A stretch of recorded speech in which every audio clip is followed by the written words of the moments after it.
Assalamualaikum warahmatullahi wabarakatuh.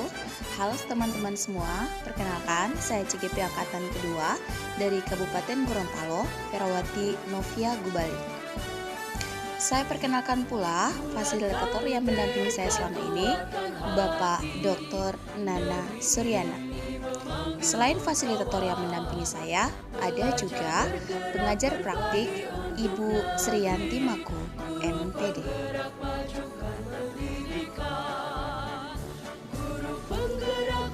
Dalam kesempatan kali ini, saya, Ferawati Novia Gubali, akan mempersembahkan koneksi materi pada modul 3.3 dengan topik pengelolaan program yang tentunya berdampak kepada murid.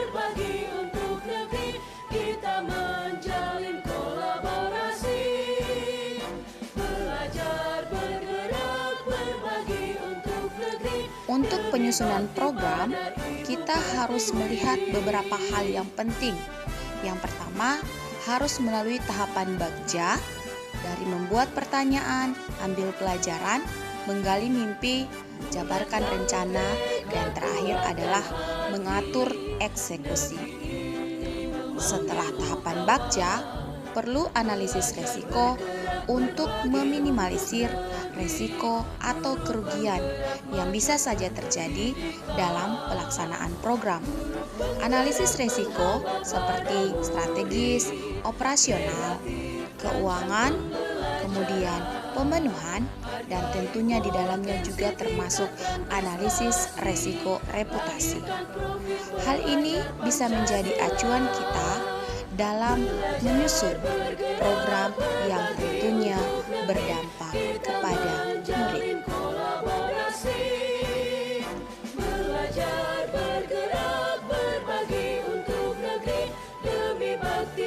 Untuk selanjutnya, setelah menganalisis resiko, perlu kita ketahui pemetaan aset sekolah, mulai dari modal manusia, modal fisik, modal lingkungan, modal sosial, modal finansial, modal politik, dan juga modal agama dan budaya.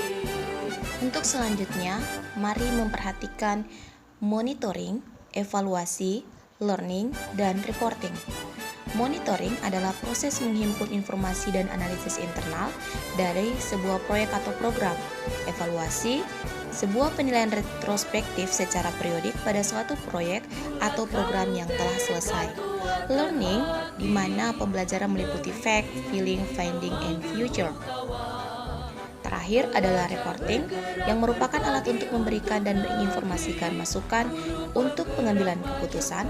Laporan tentunya harus akurat, singkat, tepat, lengkap, tegas, konsisten, objektif, tepat pada waktunya, dan pas, dan sampai kepada yang meminta. Nah, mari kita menarik benang merah mulai dari modul-modul sebelumnya. Modul 1 mulai dari pemikiran Bapak Ki Hajar Dewantara bahwa pemimpin pembelajaran akan menemukan hal-hal positif yang sudah ada dalam diri anak. Nah, untuk membuat program pun maka kita harus langsung berdampak kepada anak. Untuk berikutnya adalah nilai dan peran guru penggerak, di mana nilai dan peran guru penggerak secara mandiri, kolaboratif, kreatif, serta berpusat kepada murid menjadi modal utama dalam penyusunan sebuah program.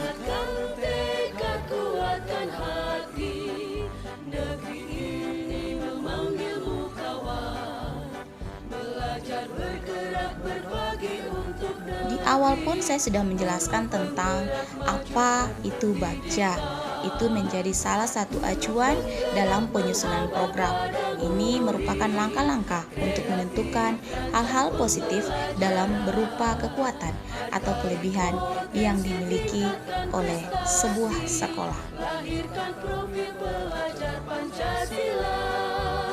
Nah, yang terakhir adalah budaya positif di modul 1, yakni dengan mewujudkan budaya positif tentunya akan menjadi aset sosial dan juga budaya bagi pengembangan sekolah. Tentunya program pun yang akan dibuat akan menjadi budaya positif sekolah. Keterkaitan dengan modul 2 mulai dari pembelajaran berdiferensiasi, di mana mampu mewujudkan pembelajaran sesuai dengan kebutuhan murid. Hal ini sejalan dan selaras dengan penyusunan program yang tentunya akan bermuara atau berdampak kepada murid. Ada pembelajaran sosial emosional dengan beberapa tahap kesadaran diri, kesadaran sosial, pengelolaan diri, pengambilan keputusan, dan keterampilan sosial.